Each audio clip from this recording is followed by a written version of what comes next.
The teddy bear tumbled from 5-year-old Lily's arms as she raced through Central Park, its weathered brown fur disappearing into the autumn leaves before Finn Quinn even noticed it was gone. It wasn't until his daughter's bedtime that the exhausted single father realized her beloved Mr. Huggles was missing, and by then, her world had collapsed into inconsolable sobs.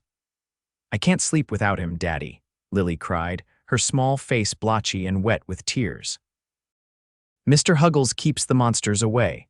Finn ran his hand through his disheveled dark hair, the weight of another impossible promise settling on his shoulders. "We'll find him, sweetheart, I promise." Morning came too quickly after a night of broken sleep, with Lily crawling into his bed every hour asking if it was time to rescue Mr. Huggles yet. Finn's eyes burned with fatigue as he poured his daughter's cereal, mentally calculating how long they could search the park before he needed to drop her at kindergarten and rush to his construction job. "What if someone else found him?" Lily asked, pushing her cereal around the chipped bowl. "Then we'll put up signs," Finn answered with a certainty he didn't feel. People return lost things all the time. The park was quiet at 7:30 in the morning, with only a few early joggers and dog walkers crossing the paths. Finn held Lily's hand as they retraced yesterday's steps, scanning the ground systematically. "We were by the big rock, and then we went to the pond, and then—" Lily's recounting of their Sunday afternoon wandered as erratically as their actual path had been. 2 hours later, Finn checked his watch for the dozenth time. "Lily, sweetie, we need to get you to school." Her lower lip trembled dangerously. "But Mr. Huggles, I'll come back and keep looking while you're at school," he promised, "and I'll make some signs at work during lunch." After dropping Lily off, Finn called his foreman. "Mike, I'm running late. Family emergency." "Again, Quinn, the boss is noticing." "I know, I'll make up the time. My daughter lost her teddy bear." Mike's sigh carried through the phone. "An hour, Quinn, that's all I can cover for you." Finn spent that precious hour combing through bushes and peering under benches. Just as he was about to give up, he spotted a flash of familiar brown fur beneath a park bench near the eastern pathway. "Mr. Huggles," he exclaimed, drawing curious glances from passers-by as he dropped to his knees and reached under the bench. The bear was damp from morning dew, but otherwise intact. Finn brushed off the dirt, relief washing over him. One crisis averted in a life that seemed to consist of nothing but crises lately. His phone buzzed Mike, no doubt wondering where he was. Finn started jogging toward the nearest subway entrance when he noticed a woman posting something on a community bulletin board. As he passed, the word "lost" in large block letters caught his eye, and beneath it, a photo of a teddy bear that looked exactly like the one in his hand. He stopped short. "Excuse me, is this your bear?" The woman turned, and Finn felt the world tilt slightly. She was breathtaking caramel-colored hair falling in soft waves around a heart-shaped face, warm brown eyes that widened in surprise at the sight of the teddy bear in his hand. "Oh my goodness, you found Leopold," she exclaimed, her voice melodic with relief. Finn glanced down at the bear. "Leopold, my daughter calls him Mr. Huggles." Confusion flickered across the woman's face. "Your daughter. She found him in the park yesterday. I didn't realize he belonged to someone else. She was heartbroken when she lost him." The woman's expression softened. "My daughter Charlotte has been inconsolable. She dropped him yesterday during our walk." Finn reluctantly held out the bear. "Well, here he is, good as new, mostly." She didn't take it immediately. "Your daughter must be devastated." "She'll understand," Finn said, though he wasn't entirely convinced. "Things get lost. It's a life lesson, right?" "I'm Daphne," she offered, finally accepting the bear. "Daphne Patterson." "Finn Quinn," he replied, shaking her extended hand. Her grip was firm, her skin soft against his calloused palm. "Mr. Quinn, I can't thank you enough for your honesty. Most people wouldn't have returned him." Finn shrugged, uncomfortable with the praise. "It's the right thing to do. Your daughter will be happy." "Would your daughter like to meet Charlotte?" Daphne asked suddenly. "Maybe they could have a playdate. Charlotte doesn't have many friends her age, and I'd love to thank you both properly." Finn hesitated. His phone buzzed again in his pocket. "I have to get to work, but maybe another time." He didn't expect her to take him up on the vague suggestion, but he scribbled his number on the back of a crumpled receipt from his pocket. "For the playdate," he explained, feeling foolish. Daphne tucked the number into her designer handbag, which Finn now noticed probably cost more than his monthly rent. "I'll call you," she promised, and something in her smile made him believe her. Work that day was brutal. Finn arrived late, endured his supervisor's lecture about reliability, and then worked through lunch to make up the time. By afternoon, his back ached from hauling materials, and his mind kept drifting to Lily's inevitable disappointment about Mr. Huggles. He'd have to find a way to soften the blow, maybe a trip for ice cream, though they really couldn't afford extras this month. When he picked Lily up from after-school care at 5:30, her first question was predictable. "Did you find Mr. Huggles, Daddy?" Finn knelt down to her level. "I did find him, sweetheart." Lily's face lit up, then fell as she registered his serious tone. But it turns out Mr. Huggles already had a home. Another little girl lost him, and she was very sad without him. Lily's eyes filled with tears. "But I need him." "I know it feels that way," Finn said, gathering her into a hug. "But you were only borrowing him, and guess what? The other girl's mom invited us for a playdate. Would you like to meet her?" Lily considered this through her sniffles. "Will Mr. Huggles be there? I bet he will." That seemed to mollify her somewhat, though dinner was a quieter affair than usual. Finn was just tucking Lily into bed when his phone rang with an unknown number. "Mr. Quinn, it's Daphne Patterson." Her voice was even lovelier than he remembered. "Miss Patterson, please call me Finn." "Finn," she repeated, and he liked the way his name sounded in her mouth. "I was wondering if you and your daughter might be free this weekend. Charlotte hasn't stopped talking about meeting the kind man who rescued Leopold." "We'd like that," Finn said, surprised at how much he meant it. "Saturday morning, perfect. There's a lovely cafe near the park with a children's play area. I'll text you the details." After they hung up, Finn sat on the edge of his bed, staring at his phone. What was he doing? This woman clearly came from money. Her clothes, her bag, even the way she carried herself screamed privilege. And here he was, a single dad working construction, barely making ends meet in a cramped one-bedroom apartment where Lily slept in the bedroom and he took the fold-out couch. Yet something about Daphne's warm eyes and genuine smile had gotten under his skin. It had been so long since he'd felt this flutter of interest in anyone. After Claire left them when Lily was just a baby, he'd thrown himself into fatherhood and survival, with no time for dating. Saturday arrived with Lily bouncing out of bed at an ungodly hour, chattering about meeting Mr. Huggles again. Finn helped her pick out her favorite yellow dress and braided her hair the way she liked, though his construction-roughened fingers struggled with the delicate strands. The cafe Daphne had chosen was exactly the kind of place Finn normally avoided, all exposed brick and artisanal coffee priced at numbers that made his wallet weep. But Lily's eyes were wide with excitement as they stepped inside, immediately spotting the colorful play area in the back corner. "Finn." "Over here." Daphne waved from a table near the play area. Beside her sat a small girl with the same caramel-colored hair, clutching the teddy bear. As they approached, Finn tried not to notice how beautiful Daphne looked in a simple white blouse and jeans, her hair pulled back in a ponytail. This wasn't a date, he reminded himself. This was for Lily. "Charlotte, this is Mr. Quinn and his daughter Lily," Daphne introduced them. "They found Leopold and took very good care of him." Charlotte, who appeared to be around Lily's age, regarded them solemnly. "Thank you for finding Leopold." "He was very scared without me." Lily stepped forward. "I called him Mr. Huggles. He slept in my bed for one night." Charlotte considered this information, then held out the bear. "Do you want to play with him?" Lily's face brightened, and just like that, the ice was broken. Within minutes, the girls were in the play area, taking turns with the teddy bear and giggling as if they'd known each other forever. "Your daughter is lovely," Daphne said, watching them play. "So polite and well-adjusted." "Thanks," Finn replied, feeling the usual pride whenever someone complimented Lily. "It's just been the two of us since she was 8 months old. Her mom decided parenthood wasn't for her." "I'm sorry to hear that." Daphne's expression was genuinely sympathetic, not pitying. "Charlotte's father is still in the picture, but barely. He's in London most of the year for business. We're divorced." Finn nodded, unsure what to say. A waiter approached, and he braced himself for the inevitable sticker shock of the menu. I've taken the liberty of ordering a few things, Daphne said. I hope you don't mind. They make amazing pancakes here.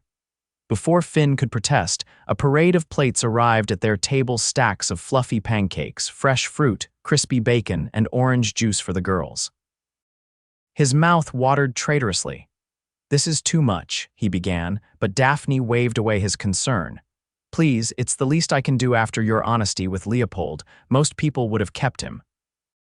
Finn watched as Lily and Charlotte returned to the table, climbing into chairs with matching excitement at the feast before them. What do you do, Finn? Daphne asked as they ate. Construction, he answered, feeling self-conscious of his weathered hands beside her manicured ones. I'm working on a high-rise downtown. Good union job, benefits for Lily. That must be challenging work, he shrugged. It pays the bills. What about you? I run a charitable foundation, she replied. The Patterson Foundation. We focus on educational opportunities for underprivileged children. Of course she did. Finn tried not to feel intimidated. That sounds rewarding. It is, though not without its frustrations. Bureaucracy can make even the simplest projects complicated. Their conversation flowed more easily than Finn had expected. Daphne was intelligent and passionate about her work, but also funny and self-deprecating in a way that surprised him. She listened intently when he talked about Lily, asking thoughtful questions that showed genuine interest. The morning stretched into early afternoon, with the girls moving between the play area and the table. Their initial shyness completely evaporated. When Charlotte insisted on showing Lily her favorite doll at home, Daphne extended an invitation that Finn couldn't bring himself to decline, despite his misgivings. It's not far, she assured him. Just a few blocks from here. A few blocks led them to a stunning brownstone with a meticulously maintained facade. Finn tried to keep his expression neutral as they climbed the steps, but inside, he was calculating just how many years of his salary it would take to afford a place like this. The interior was elegant, but comfortable, not the museum-like atmosphere he'd expected. Charlotte immediately led Lily upstairs to her room, their footsteps pattering overhead as Daphne offered him a tour. This place is incredible, Finn admitted as they moved through spacious rooms filled with light. You must work very hard. I was fortunate, Daphne said, a slight hesitation in her voice.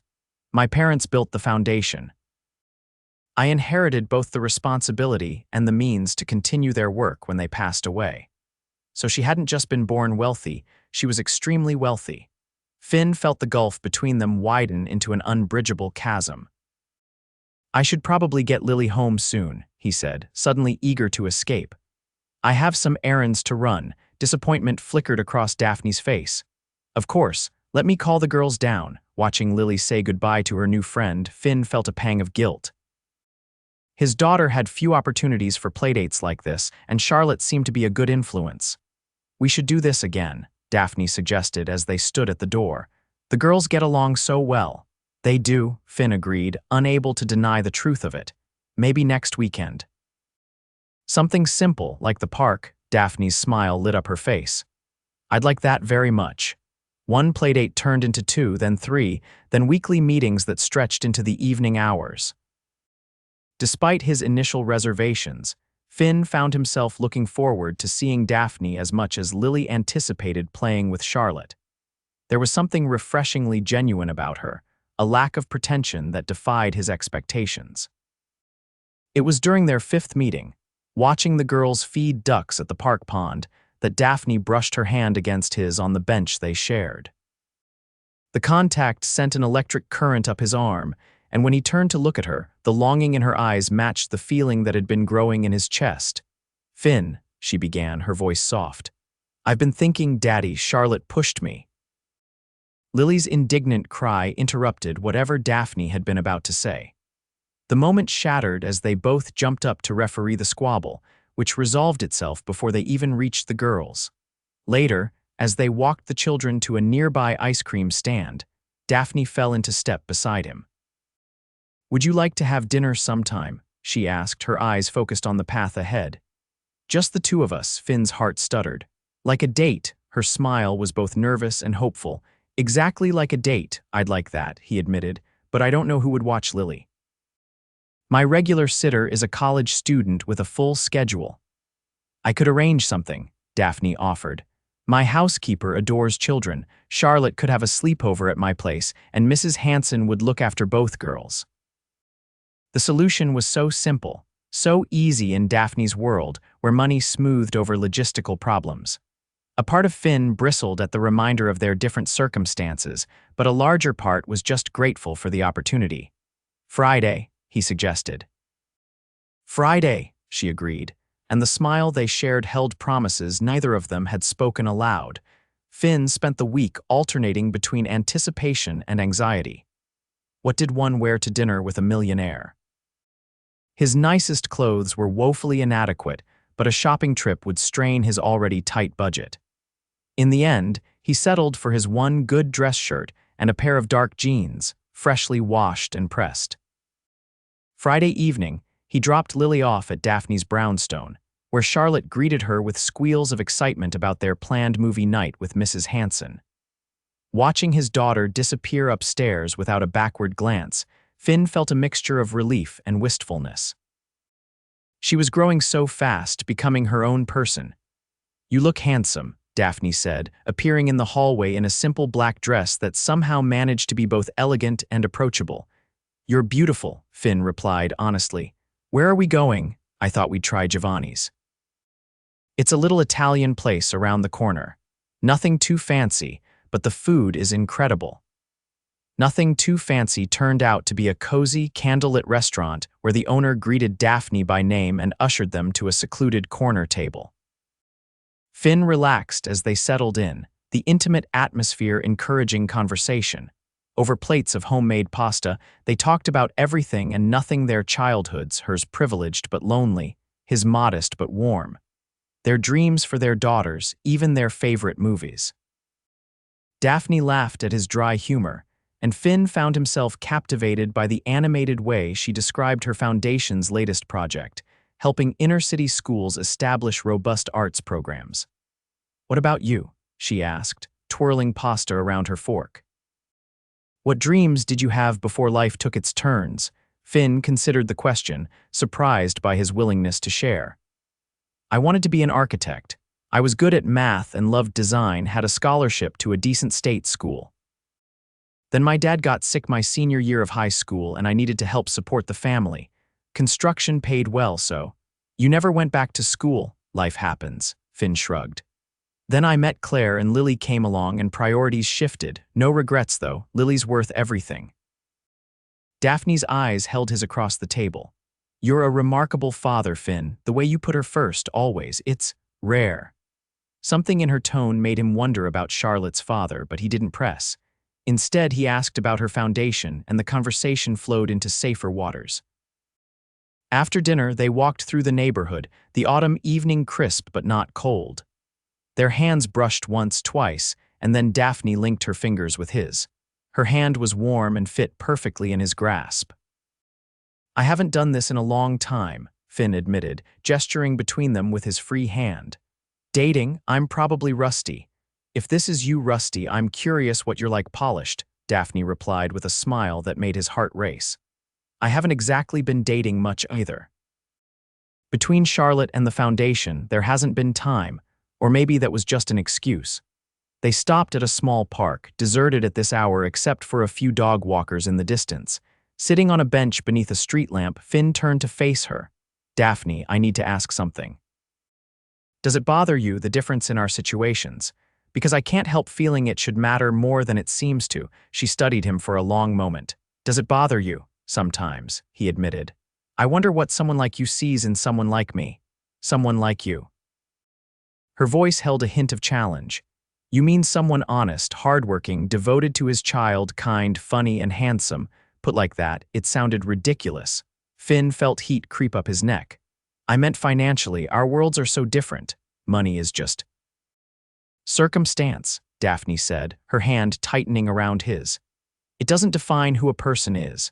My parents taught me that wealth is an opportunity to do good, not a measure of worth. When I look at you, Finn, I see a man of incredible worth." Before he could respond, she leaned forward and kissed him, soft and sweet and filled with promise. Finn's doubts melted away as he pulled her closer, one hand cradling the back of her neck. When they finally broke apart, both slightly breathless, Daphne's smile was luminous. "Besides," she added with a playful lilt to her voice, "our daughters are already convinced they're best friends for life. We'd be foolish to ignore such expert matchmaking." Finn laughed, feeling lighter than he had in years. Can't argue with that logic. Over the following weeks, their relationship deepened. They carved out time for dates while the girls had sleepovers, alternating between Daphne's brownstone and Finn's modest apartment. To his surprise, Daphne seemed perfectly comfortable in his small space, helping him cook dinner in his galley kitchen and curling up beside him on his worn couch to watch movies. "You don't have to pretend my place isn't a shoebox compared to yours," he told her one evening as they washed dishes side by side. "I'm not pretending anything," she replied, flicking soap bubbles at him. "I like it here. It feels like a home." As autumn faded into winter, they established a rhythm that included both families. Sunday dinners became a tradition, with Lily and Charlotte setting the table while Finn and Daphne cooked together. The girls' friendship flourished, their initial connection over a teddy bear growing into a bond that delighted both parents. It was during one such Sunday dinner, with snow falling gently outside the windows of Daphne's brownstone, that Lily asked the question they'd all been dancing around. "Are you and Miss Daphne in love, Daddy?" Finn nearly choked on his water. Across the table, Daphne's eyes widened, but a smile played at the corners of her mouth. "That's a very direct question, sweetheart," Finn managed. "Well, are you?" Charlotte chimed in, clearly in league with her friend. "Because Leopold thinks you are." "Does he now?" Daphne asked, amusement dancing in her eyes. "And what else does Leopold think?" "He thinks we should all live together," Lily announced, "so he doesn't have to keep traveling between houses." The children's logic was so disarmingly straightforward that both adults burst into laughter. "Leopold makes some interesting points," Daphne said once she'd composed herself. She looked at Finn, her expression turning serious. "What do you think, Finn, about Leopold's observations?" Heart hammering in his chest, Finn reached across the table for her hand. "I think Leopold is very perceptive, because I am in love with you, Daphne." The words, once spoken, hung in the air between them like a tangible thing, beautiful and fragile. "I love you too," she whispered, tears shimmering in her eyes. "So much." The girls erupted into cheers, high-fiving each other across the table. "Does this mean we get to be sisters?" Charlotte asked excitedly. "Slow down there, kiddo," Finn laughed. Adults usually take these things one step at a time. But as he met Daphne's gaze over the girls' heads, he knew they were both thinking about possibilities, about futures that suddenly seemed within reach. Later that night, after the girls had been tucked in bed with Leopold positioned carefully between them, Daphne joined Finn on the sofa in her living room. "They're plotting our entire future up there," she said, curling into his side. "Kids have no concept of appropriate timeline," Finn agreed, wrapping an arm around her shoulders. "But I can't say I mind the general direction of their planning." Daphne traced a pattern on his knee. "I've been thinking. The foundation is launching a new scholarship program for adults returning to complete their education, particularly in fields like architecture." Finn went still. "Daphne, it's not charity," she said quickly. "It's an investment in talent. You'd still have to apply, interview, compete with other candidates. But the funding would cover tuition and provide a living stipend. You could cut back on construction hours, go to school part-time." "I don't know what to say," Finn admitted, overwhelmed by the possibility she was offering the dream he'd shelved so long ago suddenly within reach again. "Say you'll think about it." Daphne's eyes were earnest. "I believe in you, Finn. I believe in what you could create if given the chance." He kissed her then, pouring into it all the gratitude and love he couldn't yet express in words. "I'll think about it," he promised when they parted. "But there's something else I've been thinking about too." "What's that?" Moving in together. The words tumbled out before he could second-guess himself. "Not right away, but soon. The girls already act like sisters, and I want to fall asleep beside you every night, wake up with you every morning." Daphne's smile was radiant. "I want that too, all of it." 6 months later, they stood together in the backyard of the brownstone, surrounded by friends and family. Lily and Charlotte, dressed in matching flower girl dresses, took their duties very seriously, scattering rose petals along the aisle before taking their places of honor beside Daphne. Leopold the teddy bear sat in the front row, specially dressed for the occasion in a tiny bow tie. As Finn and Daphne exchanged vows beneath an arbor dripping with spring flowers, Finn marveled at the journey that had brought them here: a lost teddy bear, a chance meeting, and the courage to believe in second chances. "I never expected you," he told Daphne, holding both her hands in his. "I'd stopped believing that love like this was possible for me, but you and Charlotte walked into our lives and showed me how much more there could be." "When I lost my parents," Daphne replied, tears shimmering in her eyes, "I thought I'd never feel like I had a complete family again." Even with Charlotte, there was always something missing. "You and Lily filled that empty space in ways I never imagined possible. You saw me, not my foundation, not my family name, just me." As they sealed their promises with a kiss, cheers erupted around them. Lily and Charlotte jumped up and down, their excitement impossible to contain. "We're a family now," Charlotte exclaimed, hugging Lily fiercely. "Forever and ever," Lily agreed, with all the certainty of a child who believes in happy endings. Looking at his new wife and their daughters, Finn knew some endings were really beginnings in disguise. His dream of becoming an architect was now becoming reality. He'd been accepted to the Patterson Foundation Scholarship Program and was already completing his first semester of classes. Daphne was expanding the foundation's reach, with Finn's input on programs targeting trades education and apprenticeships. They weren't perfect. They still had disagreements about money, about parenting styles, about how to balance their different backgrounds. But beneath it all ran a current of respect and love that made navigating those differences possible. As they moved through the reception, accepting congratulations and sharing their joy, Finn caught sight of Mr. Huggles, now known by both his names, sitting on his chair of honor. The teddy bear that had brought them together, a simple lost toy that had led to found love. Later that night, after the girls had finally succumbed to exhaustion and the last guests had departed, Finn and Daphne stood on the porch of what was now their home. Snow was falling gently, just as it had the night they'd first confessed their love. "Happy?" Daphne asked, leaning into his embrace. "Beyond words," Finn replied, pressing a kiss to her temple. "Though I keep thinking about how differently things could have turned out. If Lily hadn't found that teddy bear, if I hadn't seen your poster." "I believe some things are meant to be," Daphne said softly. "Not in a fatalistic way, but in the sense that when two hearts are ready to find each other, the universe sometimes gives them a nudge." "A nudge in the form of a well-traveled teddy bear." "Exactly." She turned in his arms to face him, her eyes reflecting the string lights that still illuminated the yard. "Thank you for being honest enough to return him. Thank you for being brave enough to invite us into your life."